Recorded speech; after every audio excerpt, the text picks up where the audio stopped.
going to cast off our capelet or cowl or whatever you'd like to call it, the neck anyway, or the collar. It's called a collar, isn't it? And we're going to go and cast that off in rib. Now, that's really simple and straightforward. All it means is, I will show you, I'm just going to do a really simple cast off here, and I'm following the pattern of the 1x1 rib, which means I'm starting with a knit stitch. So I'm just going to knit my first stitch. I've then got a purl stitch, so I'm going to purl that stitch, and I'm just going to bring the first one I've knit, or the first stitch I've worked, over the second one. Okay, my next stitch is knit, so I will knit that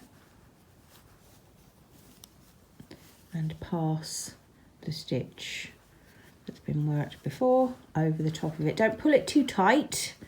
You should have plenty sufficient yarn to work a nice sort of loose cast off. And that's all that cast off in rib means. It just means work the stitches in the rib pattern. Sorry, I've wound yarn off and it's all over the place behind the camera, viewer. It just means work the stitches in pattern as you work along the rib. So if it's a knit stitch, you knit it. If it is a purl stitch, you purl it, and it gives a really nice neat edge to your work. And that's what casting off in rib looks like.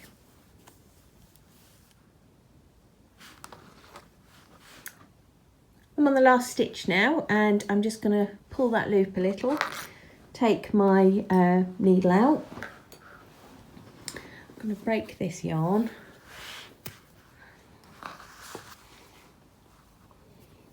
Pass that yarn through that stitch. Give it a little pull. So that, oh, I love this yarn. That is my cowl collar cast off.